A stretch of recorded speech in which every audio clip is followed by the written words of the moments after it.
This is Tyler Nawani back at you for another video. And what we're going to do today is going to be a little bit different. A lot of the value that a lot of people find at some of the events and webinars that we do are, yes, the content that we go over, but are the questions that other people ask. A lot of the times you go to an event and some of the questions you'll hear there are questions that you haven't thought of, but actually do apply to your situation. So what we're going to do today, we're going to go on the Personal Finance Reddit forum, and we're just going to peruse some of the questions people have and see what interesting or funny or applicable things we can find on there. I invested $50K in 2021, and it's now at $55K. That's not a very good gain. That's 10% over 4 to 5 year period. That's 2% a year. I, 34 male, moved a 401k into a traditional IRA in 2021 with a local financial advisory. It was $50K at the time. I, for the most part, ignored it as that was always the advice I was given. It's now been 4 years and it sits at $54K and some change.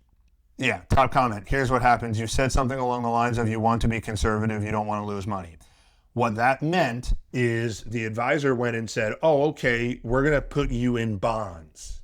And the problem with bonds during those years were, no, bonds move off of the interest rate regime, whether that's interest rates going up or interest rates going down.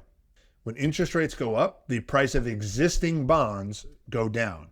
So what happened with this person is likely they told their advisor they want to be conservative. So the advisor put them in bonds. 2021, your average bond was down 3%. 2022, your average bond was down 14%. And then the market was also down 18% in 2022. So by the end of 2022, this person was already down 15, 16%. And then now they're only just making it back, especially for a 34-year-old in an IRA, which means you can't even pull it out until you're 59 and a half without penalty. There's really no reason to be in bonds or to be overly conservative if you're a 34-year-old who's got at least 25 years before you can touch it. On one hand, assuming this is all the situation, that is malpractice on the advisor's part, because I would explain to anybody, okay, you're conservative. Here's what that actually means. Here's what the type of investments would make sense for you. I would also say, hey, you're 34 years old. When do you need this money? It's in an IRA, so you're not gonna be able to touch it anyway. Here's how this works. But rough shot here. I want to see if the person who asked it responded. Because yeah, the market was up, since 2021. The market was up in 21, 23, 24, 25 by quite a bit. So even if that was just in the market, that should have been up. All right, let's look at another one. Explain Roth IRA to me like I'm 5. It's a tax-free retirement account. Pretty simple. You can't withdraw from it until you are 59 and a half. However, you can withdraw your contributions. What that means is if I put $3,000 into a Roth IRA, I can take that $3,000 out, but I cannot remove any of the gains. You shouldn't do that, but because you didn't get a deduction or anything on that money, you can withdraw your contributions, no penalty, no taxes. This is a good one. So need some clarity on a SEP or a backdoor Roth. So what they're referring to when they refer to a backdoor Roth is there are income limits on Roth IRAs, meaning if you make above a certain amount of money, you cannot contribute to a Roth IRA, but that does not exist for traditional IRAs. There's no income limits on Roth conversions. So when someone says a backdoor, what they're saying is they're going to contribute to a traditional IRA, immediately convert that to a Roth IRA, and they're able to do that. That's the way to get around the Roth IRA income limits for contributions. It's pretty simple. It's such a wide loophole. Quite frankly, I don't even know why the income limits exist, because they make it so easy to just get around it. If real market returns drop to 3% for the next 30 years, wouldn't everything just adjust downward anyway? And then references, a lot of the projections suggest that future real returns might be closer to 3% annually. It's not possible to project out the next 30 years. So anytime I hear news stories of this, Goldman or JP Morgan projects 1 to 2%, it's not possible. We don't know what technological innovations are going to come in 10 years or even 5 years for that matter. And so you can only really project out the next couple years. I understand what they're trying to do when they say things like this, but markets are always going to swing and there's always going to be innovation. And because of that innovation, that tends to be the reason why market returns are generally elevated. We're already seeing that with AI. They're saying AI disruption, AI is also going to create a lot of value. There's going to be a lot of new jobs opened by AI, which we're already seeing. What ETFs have historically outperformed the S&P the last 10 to 20 years? This is a stupid question because ETFs are passive, meaning they're not actively managed. They're just tracking an index. And so the only way something could outperform the S&P is if the S&P is not an appropriate benchmark. So for example, if I have a basket of international stocks, right? The S&P 500 is not made up of international companies. So that would not be an appropriate benchmark.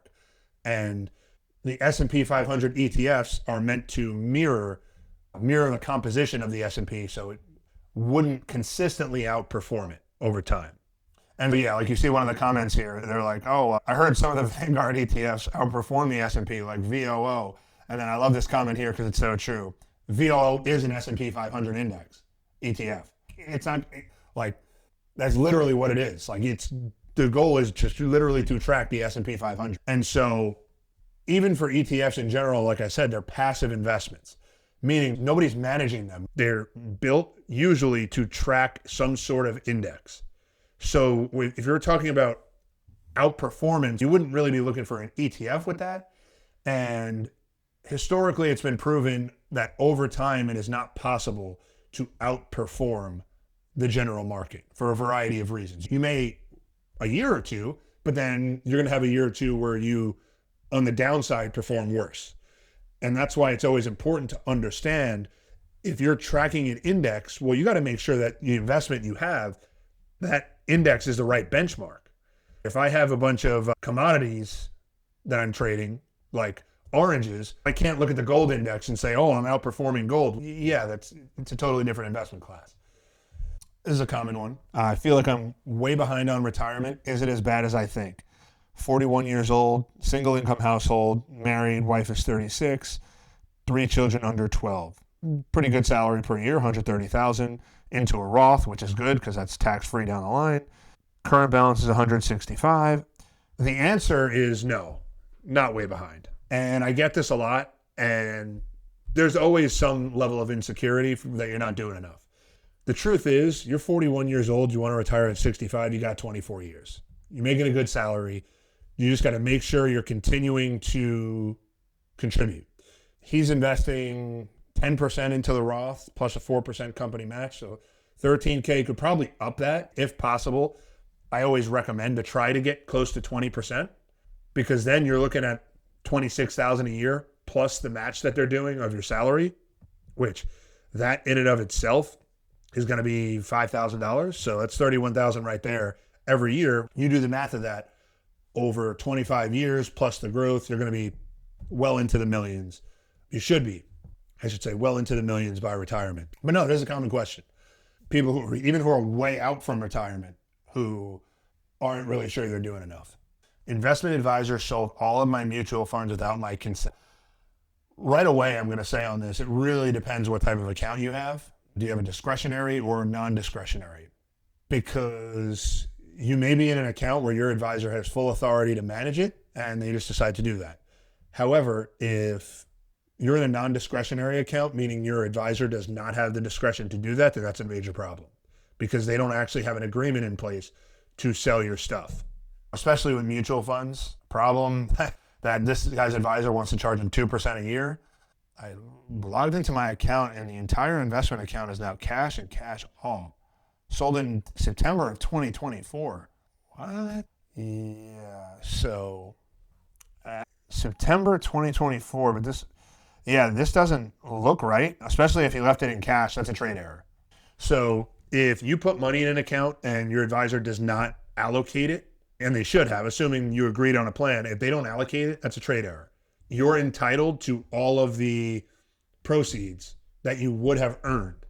In this situation, assuming he did not tell the advisor to sell and the guy just sold it, turned it to cash, that is also a trade error, meaning he would be still entitled to all of the gains as though he kept the mutual fund in that account Again, I don't know the specifics of this situation, but assuming that is the case, that's a big problem for the advisor. The fee's a little suspect here as well. Yeah, so that's going to be it. Just I thought this was a pretty cool concept, pretty good topic. Really just to answer some questions and kind of give you guys some ideas of what other people are asking. And then I'd like to go through here and give my take on this as well. So if you guys like this, I'll continue to do this. And make sure to like and subscribe to the video. And have a great rest of your day.